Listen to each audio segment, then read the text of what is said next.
Dios les bendiga, amados hermanos. Les habla su hermano José Ramírez y quiero hablar de un tema que no nos es ajeno a los cristianos y que representa uno de los mayores tropiezos para la iglesia de Jesucristo. Y me refiero al tema del materialismo, el cual he intitulado La peste de los últimos días. Pero primero vamos a la palabra poderosa de Dios y leamos Lucas 12:15, que dice: Mirad, guardaos de toda avaricia, porque la vida del hombre no consiste en la abundancia de los bienes que posee. Queridos hermanos, el mundo en el que vivimos es material y este concepto es la base para el materialismo. El materialismo es la tendencia a tener lo material como la prioridad en la vida y que en el mundo no existe otra realidad que lo material. Esta tendencia de pensamiento deja a Dios y a las cosas espirituales fuera del interés de quienes son impulsores del materialismo. La Biblia dice que lo que se ve fue hecho de lo que no se ve.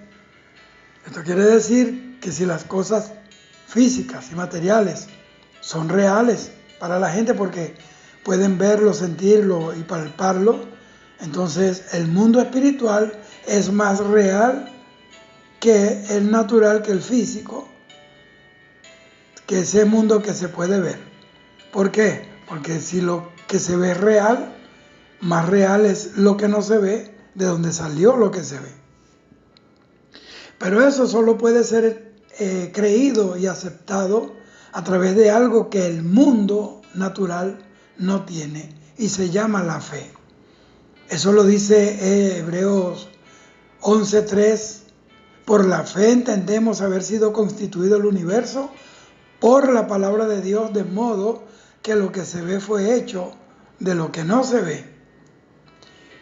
Esto pulveriza la idea de Stephen Hawking, que dijo: el universo no necesitó a Dios para existir, y dijo que el universo está gobernado por las leyes de la ciencia y que esas leyes pudieron haber sido creadas por Dios, pero Dios no interviene para romperlas.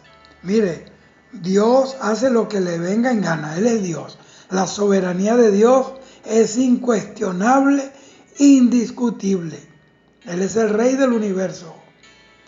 Pero no quiero hablar de este tipo de materialismo, porque también está el materialismo histórico, el dialéctico, el científico, el mecanicista.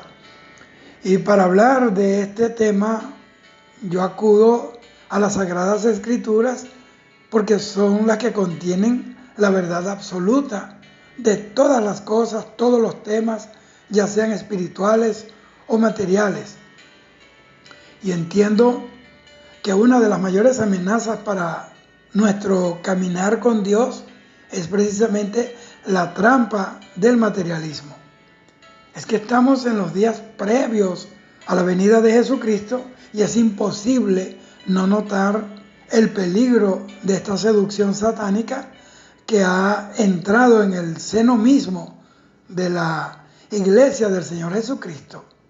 Esto sería como ir por una larga carretera y no ver los obstáculos, los semáforos, los tramos oscuros, las curvas peligrosas, etc. El materialismo es una nube negra que ciega la visión de la gente y los convierte en egoístas, en esclavos de sí mismos que solo gastan para satisfacerse a sí mismos y se olvidan de las necesidades de los demás. Uno de los peligros más grandes de la iglesia de Jesucristo, en especial para nosotros los ministros del Evangelio, es precisamente el materialismo, porque los lleva a inclinarse delante del Dios dinero y hasta a aceptar cosas que van en contra de los principios del reino de los cielos. La Biblia está llena de advertencias en cuanto a cuidarnos del amor al dinero y de no trabajar en la obra del Señor por las dádivas que podamos recibir, ni por los lujos que nos pueden ofrecer fuera de la voluntad del Señor, por supuesto. Por ejemplo, Proverbios 13:11 dice que las riquezas de vanidad disminuirán. Y primera de Timoteo 6:9 dice que el que quiera enriquecerse caerá en lazo de Satanás. Bueno, ¿qué le ofreció Satanás a Jesús?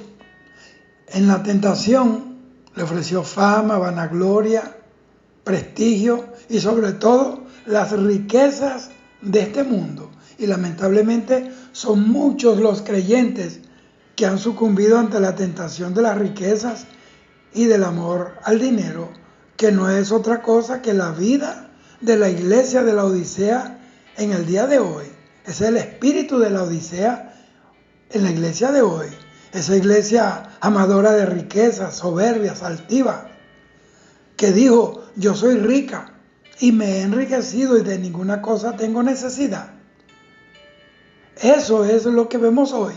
Solo sermones acerca de cómo ser ricos, cómo tener éxito en esto o en lo otro. Pura basura materialista. El mismo espíritu de Balaam metido en esta clase de congregaciones. Hace poco me enviaron un video de un supuesto pastor, y digo supuesto porque ese tipo de pastores nunca Dios los llamó. Y dijo que Dios le dijo a sí mismo: hijito mío, construye una bodega. Una bodega es como una especie de un galpón, de un junker, para que metas los Cadillacs, los Mercedes-Benz, los Rolls-Royce, los Lamborghinis y los Ferraris que te voy a dar como recompensa por tu fidelidad a mí. Y de paso le dijo: solo tú los vas a conducir. Mire, y yo no dudo que a este hombre le hayan hablado, pero el Dios verdadero, el de la Biblia, no fue. El Dios a quien he servido a tiempo completo estos 38 años por el mundo, ese no fue el que le habló. Y yo no quiero ahondar en este asunto porque son muchos los testimonios vergonzosos de estos impíos hijos de Satanás que han hecho que el mundo nos etiquete a todos nosotros como estafadores, como vividores, como engañadores. Estos son unos malandros con Biblia, son delincuentes con Biblia, que atracan con los versículos bíblicos, que los está esperando las pailas del infierno y el lago de fuego. Eclesiastés 10:18 dice: por el placer se hace el banquete, y el vino alegra el corazón a los vivos, y el dinero sirve para todo. Eso dice la Biblia, menos para comprar la salvación, ni el favor de Dios, ni la sanidad del cuerpo. Esas son cosas que Dios nos da por pura gracia. No nos costó nada la salvación. A Él sí le costó la muerte de su Hijo amado. La salvación a nosotros no nos cuesta nada, pero a Jesús sí. Cargar una cruz, llevarla por el camino de la Dolorosa, 2 kilómetros, de donde estaba el pretorio hasta el monte Calvario, son 2 kilómetros, en medio de burlas, de escupitazos, de maldiciones, de puñetazos, de pedradas, palazos. Eso lo padeció Jesús. La salvación cuesta demasiado para que nosotros la echemos por la borda o le demos o le restemos el valor. Salomón le dijo a Dios que no le diera pobreza para que él no blasfemara de él, y que tampoco le diera riquezas, no sea que envanecido a causa de la riqueza se olvidara de él. E incluso a Israel Dios le advirtió que se cuidara de la tentación de olvidarse de él en medio del progreso y de la prosperidad, que de hecho le llegó porque es promesa de Dios.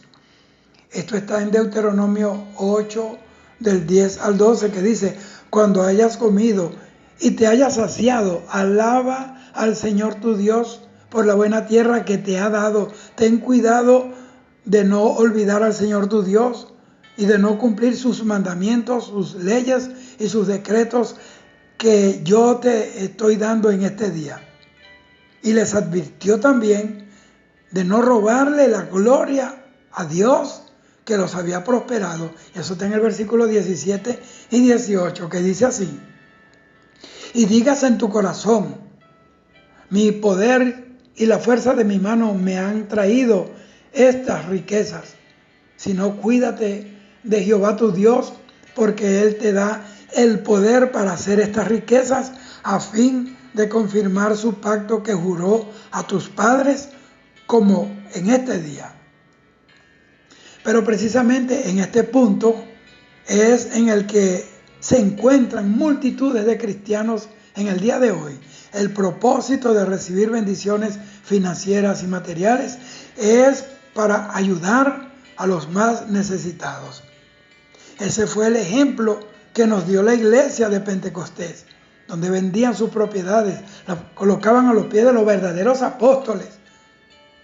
Y así se suplían las necesidades. Y dice la Biblia que no había ningún necesitado en medio del pueblo. Y hasta ahora yo no he visto a ningún apóstol, lo que se hacen llamar apóstol, sembrando nada para ayudar a los pobres. Pero esta gente no conoce el principio de dar. Solo van y dan un sermón encantador, motivador, manipulador, narcótico, y salen con el botín del día. Ellos hablan de sembrar, como les dije, en la obra de Dios, pero ellos nunca siembran. No siembran sus carros, ni sus camionetas lujosas, ni sus prendas de oro, ni sus joyas, ni sus guilindajos de oro. Son expertos solo en el pedir y en recibir. Amados, dar es la expresión más evidente tanto de nuestra fe como de nuestra obediencia al Señor Jesucristo. Dios es rico, Dios es el dueño de la obra y Él la sostiene y la ha sostenido con su gloriosa provisión, porque Él es el dueño de la plata y del oro. Y a todos los que sirven en su obra, Él los sostiene cuando son mayordomos fieles. La palabra dice en Hechos 20:35, en todo os he enseñado que, trabajando así, se debe ayudar a los necesitados y recordar las palabras del Señor Jesús, que dijo, más bienaventurado es dar que recibir.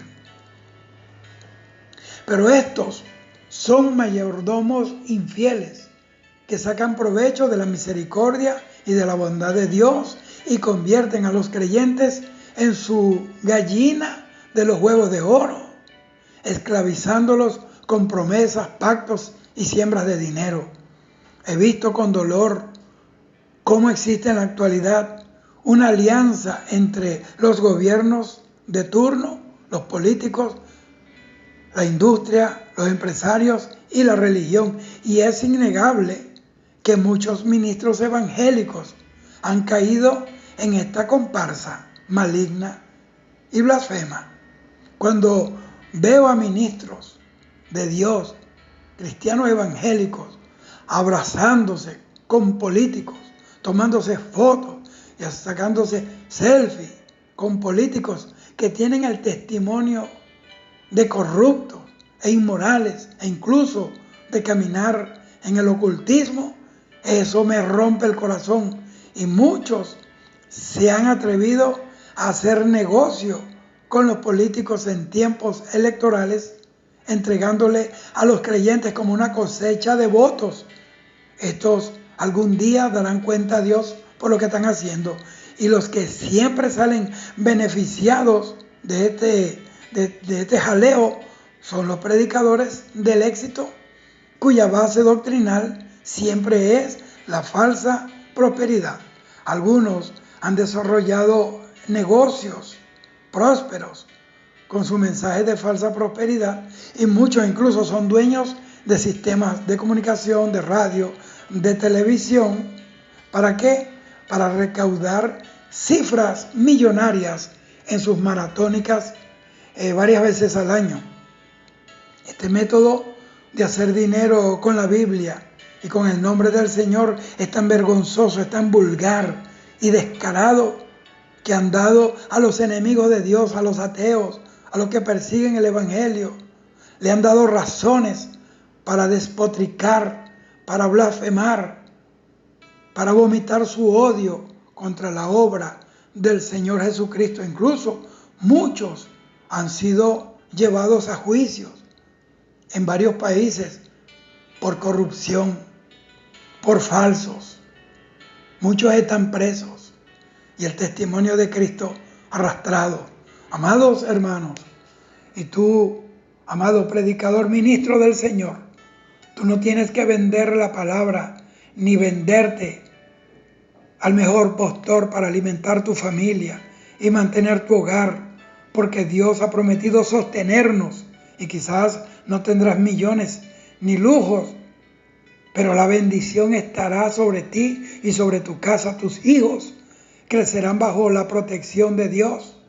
No se corromperán, el diablo no los arrastrará y Dios los guardará de las corrientes peligrosas de estos últimos días. Y te aseguro, hermano, por la palabra de Dios y como profeta de Dios te lo digo, que te encontrarás en el cielo con todos tus seres amados, porque Dios nunca quedará delante de nadie como un irresponsable que no pudo cumplir su promesa de salvarte a ti y a toda tu casa.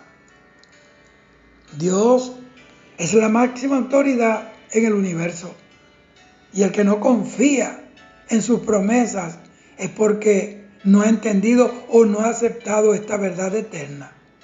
Es más, muchos se han vuelto insensibles a la obra de Dios porque no han entendido el valor de la obra de Dios. Estos nunca levantan la mano para aportar algo a la obra del Señor, y aún sabiendo que quien está al frente de la congregación es un hombre de Dios, es un santo de Dios o es una santa de Dios, nunca colaboran. Esa gente, esos hombres y mujeres de altar que han dado testimonio, que han entregado su vida para cuidar de los creyentes, que han sacrificado muchas cosas para poder atender la obra de Dios, que tienen una familia que deben sostener, que tienen que pagar los servicios en el hogar, alimentación y estudios y otros compromisos. Por eso estos malagradecidos siempre andan carentes de todo, porque el saltón, la oruga, el revoltón les devora todo, su salud, las finanzas, y lo que ellos esconden en su ingratitud, en su usurería vulgar, terminan entregándoselo a un especialista, un médico especialista, o en las farmacias por causa de una enfermedad que no consigue alivio, que no le encuentra cura. Miren, oiga bien, hay cristianos que Dios les ha hecho milagros y sanidades tremendas, pero no son agradecidos. Y cuando están en su momento de quebranto, llaman a sus pastores como si fuera el Chapulín Colorado, para que oren por ellos, para que ayunen por ellos, que le ministren. Así como hay responsabilidad de los ministros con sus congregantes, también debe haber responsabilidad de los creyentes con sus pastores. Y yo quiero decirle, si hay alguien que está al frente de una congregación y no siente la carga por los que están bajo su cuidado, que no salen a visitarlo porque no vino este domingo, porque no vino el otro domingo, porque no se esfuerzan para visitarlo, para ungirlo, para untarle el ungüento de la sanidad, del amor, del respaldo, que no hacen estas cosas porque no tienen corazón de pastores. Una persona puede estar detrás de un púlpito y sin embargo no haber sido llamado por Dios, y sin embargo no haber sido un pastor verdadero, porque para ser pastor hay que tener corazón de pastor, hay que tener mentalidad de pastor, hay que tener espíritu de pastor, hay que tener actitud de pastor. Dice la Biblia que el buen pastor da su vida por las ovejas. Hermano, hay gente que no quiere ni sacrificarse. Hay gente que no quiere porque no pueden irse en un transporte público, porque todo se le pone cuesta arriba, porque no tienen carga, porque son insensibles a la obra de Dios. La Biblia dice que el pastor bueno dejó 99 ovejas, dejó 99 ovejas y fue a buscar una sola que se había descarriado. Hoy son pocos los que se mueven a untar el aceite de la unción, de la sanidad divina, a la oveja perniquebrada, a la herida, a la que ha sido trasquilada. Y obviamente hay gente que se alejan de las congregaciones porque son sinvergüenzas, porque no tienen ningún afecto a la casa de Dios. David dijo: yo prefiero estar un día en tu casa que 1000 fuera de ella. Entonces, esto es algo también que hay que contraponer en este momento. Pero estas cosas están pasando. Gente insensible, hermanos, que están detrás de los altares, pero no entienden eso como un lugar donde pueden entrar al corazón de los hombres, alimentarlos, hermanos. Se vuelven soberbios, se vuelven altivos. Entonces, hermanos, se creen lo que no son. Y cuando nosotros nos creemos lo que no somos, dejamos de ser lo que somos. Somos siervos de Dios, solo eso.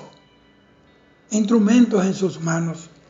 Por otro lado, también hay gente que ministra en los altares, que son músicos, son cantantes, son adoradores y hasta predican. Y no diezman ni ofrendan en su iglesia. Y la gente que más quiere opinar y que más molesta en las congregaciones son los que nunca dan nada para la obra de Dios, los que nunca han levantado la mano para comprometerse con algo en la congregación. Bendito sea el Señor. Gente, hermano, que cuando hay que hacer algo en la congregación, que hay que hacer un trabajo, pintar el local, nunca están, porque son los agentes fantasmas, son los virtuales, nunca están allí. Pero que haya una cena de fin de año para que tú veas que van los que nunca van, eso es una cosa que molesta y al Espíritu Santo lo enfada.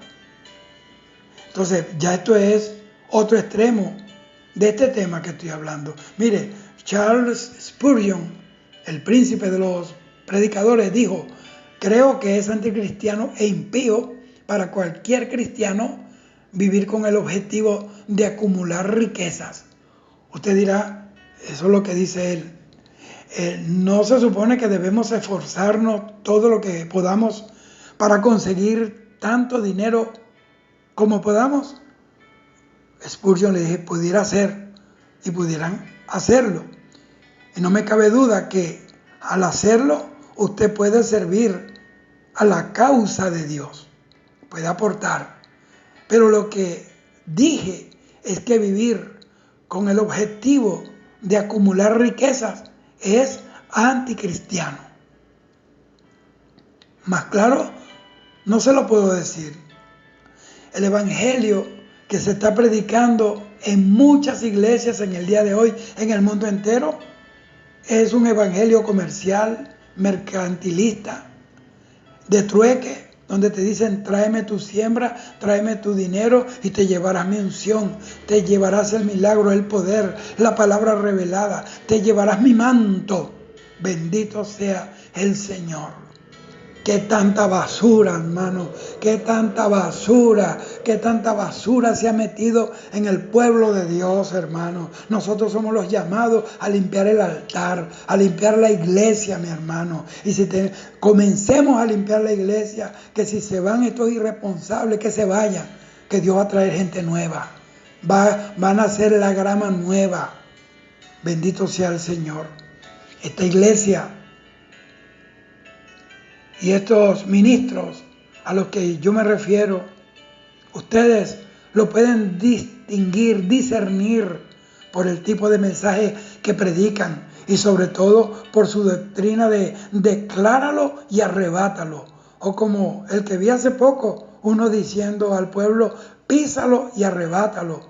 O el del evangelio de la doble bendición, el de la salud y el de las riquezas. O el de la teología de la confesión positiva. Todo esto no es otra cosa, esto es embeleco del diablo. Son doctrinas de demonios, son solo basura del infierno, mi hermano, que no edifica. Y aclaro que yo creo en la prosperidad de Dios, pero esa que es sana, que solo es puesta en las manos de quienes han sido probados, limpiados por el Espíritu Santo de toda ambición y hambre por el tener cosas materiales, además de ir detrás del dinero. En cambio, que la doctrina de la falsa prosperidad es una enseñanza que sobreenfatiza el bienestar material de las personas como si fuera la bendición de Dios. Es decir, que si tú posees bienes materiales, si eres rico, si vives en opulencia, tú eres un bendecido por Dios. Y si no tienes nada de esto, y si no tienes riqueza, tú no estás viviendo en la dimensión de lo que ellos llaman el nivel del reino. Jesús dijo, mi reino no es de este mundo. Y también dijo que la felicidad del hombre no estriba en los bienes que esa persona posea. Y no le estoy haciendo un pedestal a la miseria y a la pobreza. Porque cuando Dios creó a Adán y a Eva, lo plantó en el Edén y había todo en abundancia.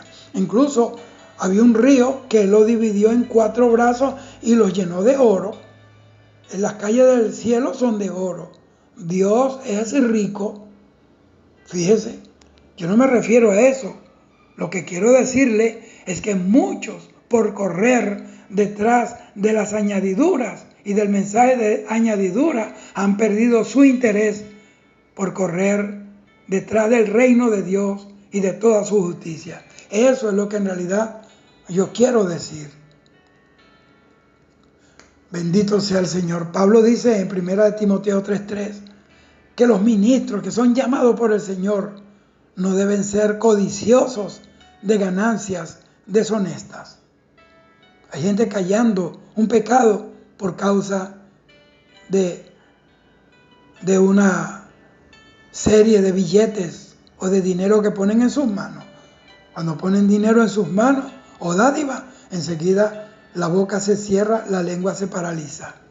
Y yo considero a esta doctrina de la falsa prosperidad como una epidemia, como una peste de los últimos días, de los días del fin. Y la única vacuna que nos puede inmunizar de esta pestilencia es creer que el que nos llamó es fiel para sostenernos. Él nos prometió que sus hijos nunca mendigarían pan y que los que les sirven de buena ley comerán hasta saciarse y vestirán espléndidamente. Eso lo dice la Biblia en el libro de Isaías. Y yo creo eso, porque lo he vivido, incluso lo vivo hasta el día de hoy. Pero Jesús aclaró en Mateo 6:24 que solo hay 2 amores en la vida de la gente: Dios y las riquezas, Mamón. Hoy ese Dios, Mamón, ese Dios pagano, no es conocido de la gente. Es más, ni siquiera es nombrado. Pero su presencia, su realidad en el mundo es evidente. Pero la iglesia no se ha escapado de la influencia de este demonio de Mamón. Mamón en arameo significa dinero, significa riqueza. Arameo era el idioma local de Israel en los tiempos de Jesús.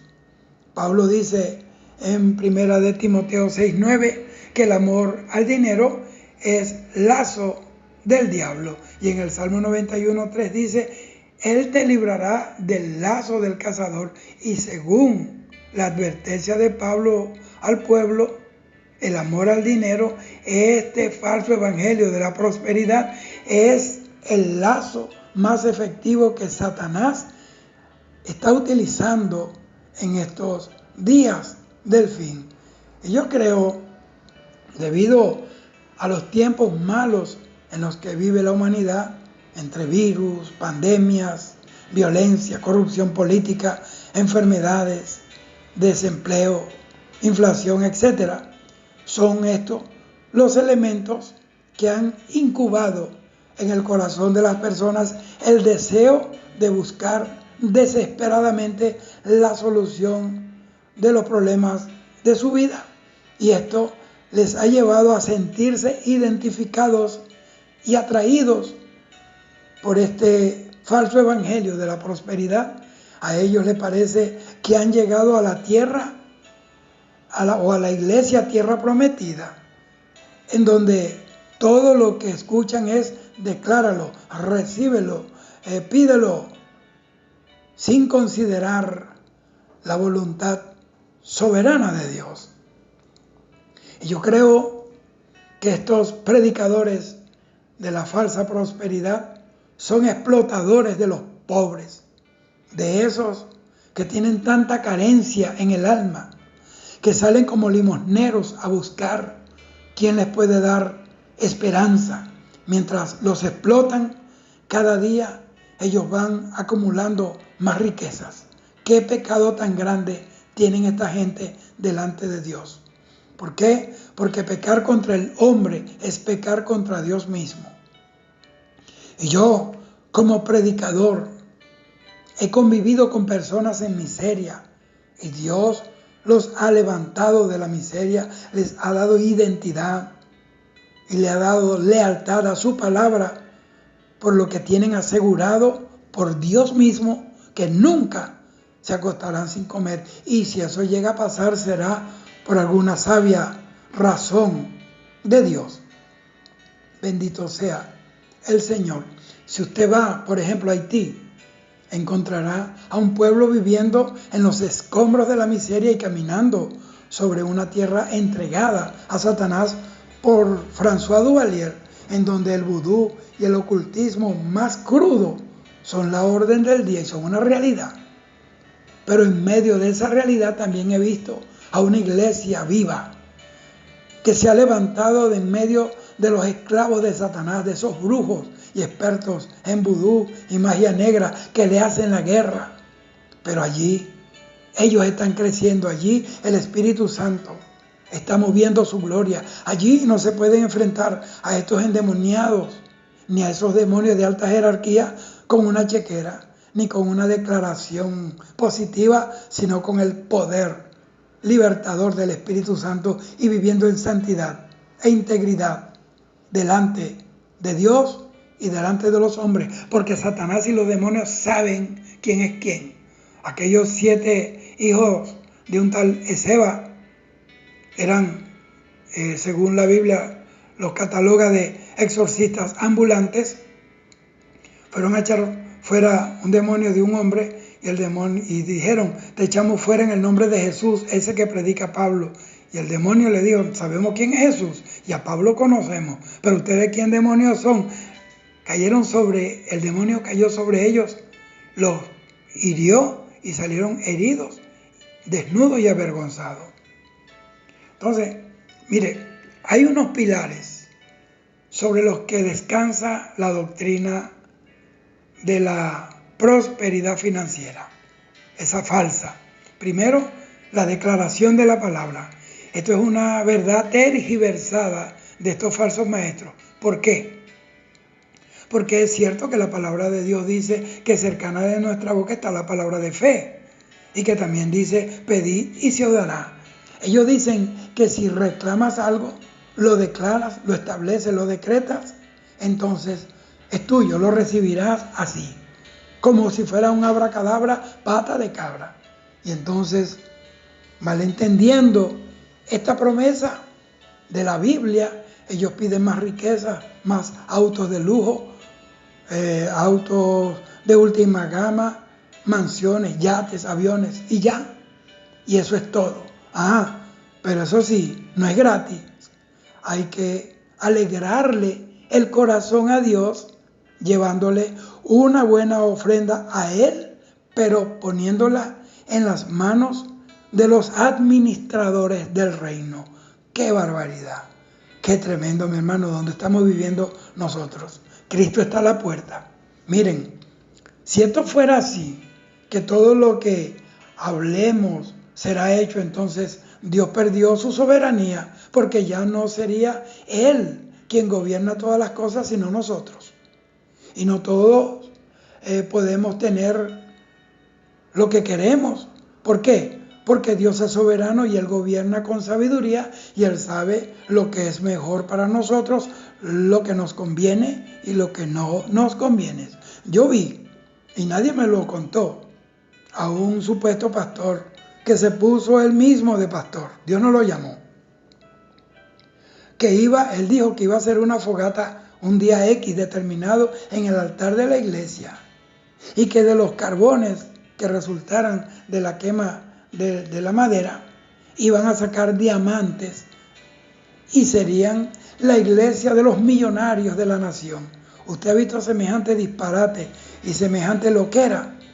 Y yo creo que Dios sí de verdad puede sacar un predicador de la basura, un hombre macho, de en medio del homosexualismo, a una mujer digna, de en medio de un prostíbulo, a una mujer completa del lesbianismo. Eso sí lo he visto durante estos años de ministerio. Y no dudo que Dios tome un par de creyentes verdaderos y les dé mucha finanza para sostener la obra de Dios, como pasó con José de Arimatea, como pasó con Abraham, que era riquísimo, pero era amigo de Dios. Pero Dios, ¿sabe una cosa? Dios no está interesado, y quiero que esto quede bien claro, en fabricar millonarios para que se paseen por la ciudad en Ferraris, en Lamborghini, sino en hacer ministros santos, temerosos de Dios, amadores de las almas, llenos de misericordia y sobre todo llenos del poder del Espíritu Santo.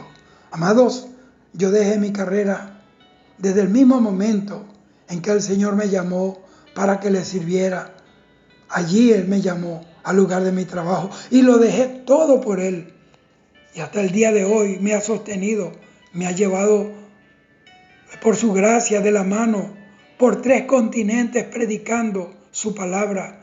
Lo he hecho con mucha discreción, porque no me interesan los aplausos, ni me interesa nada de esto. Yo le sirvo a Dios, yo sirvo a Dios y no a los hombres, yo no sirvo al ojo. He visto multitudes venir a Jesucristo llorando. He visto señales y milagros de todo tipo que el Espíritu Santo ha hecho para honrar el dulce nombre de mi Señor Jesucristo. Y es que cuando Dios te llama, Él es responsable por quienes obedecen su llamado. Esto no tiene precio. Esto no tiene precio. Jesús dijo que a los pobres les es anunciado el Evangelio del Reino. ¿Por qué? Porque cuando uno le predica el Evangelio a alguien que está arrastrado en la miseria, Dios lo saca de las cunetas, de las calles, de los bares, de esos lugares, de los puntos de droga, los lava, los limpia y los convierte en hombres con una nueva mentalidad, una mentalidad gloriosa, con el espíritu del reino en su corazón. Pero a estos lugares, estos falsos, no van. Por ejemplo, a Haití y a otras naciones que yo he ido. ¿Por qué? Porque ahí no hay dinero. Porque no hay ofrenda, ni hoteles 5 estrellas, ni banquetes reales, suculentos, exquisiteces. Lo que hay es almas hambrientas y sedientas del amor de Jesucristo. Y yo no dudo y no desestimo que los hombres de Dios, las mujeres de Dios, tienen derecho a ser honrados, a comer bien, a vivir bien. Pero ese no es nuestra fuerza motivacional. Nosotros lo que tenemos lo recibimos como añadidura, porque nos hemos esforzado por honrarlo a Él, por predicar su palabra, por no torcernos ni a izquierda ni a derecha. Bendito sea el Señor. Una pastora le dijo a una amiga mía que recoge indigentes, ese es su ministerio, de las calles, a los homeless, y los lleva a su casa. Ella y su esposo los bañan, les recortan el cabello, le ponen ropa limpia, los alimentan y luego los llevan a la iglesia para que reciban la luz de Cristo. Y sabe, después que ella hizo eso 3 o 4 veces, la pastora la llamó aparte un domingo y le dijo: yo te agradezco que no me sigas trayendo gente pobre acá a la iglesia. Mire, esa es la clase de gente que desfiguró el hermoso rostro del evangelio de la gracia de Dios en Jesucristo. Por eso, en este momento yo te pregunto a ti, ¿en qué evangelio tú estás militando? ¿Dónde estás tú metido? ¿Qué cobertura hay sobre tu cabeza? Hermanos queridos, esto se acabó. El rapto de la iglesia está a la puerta.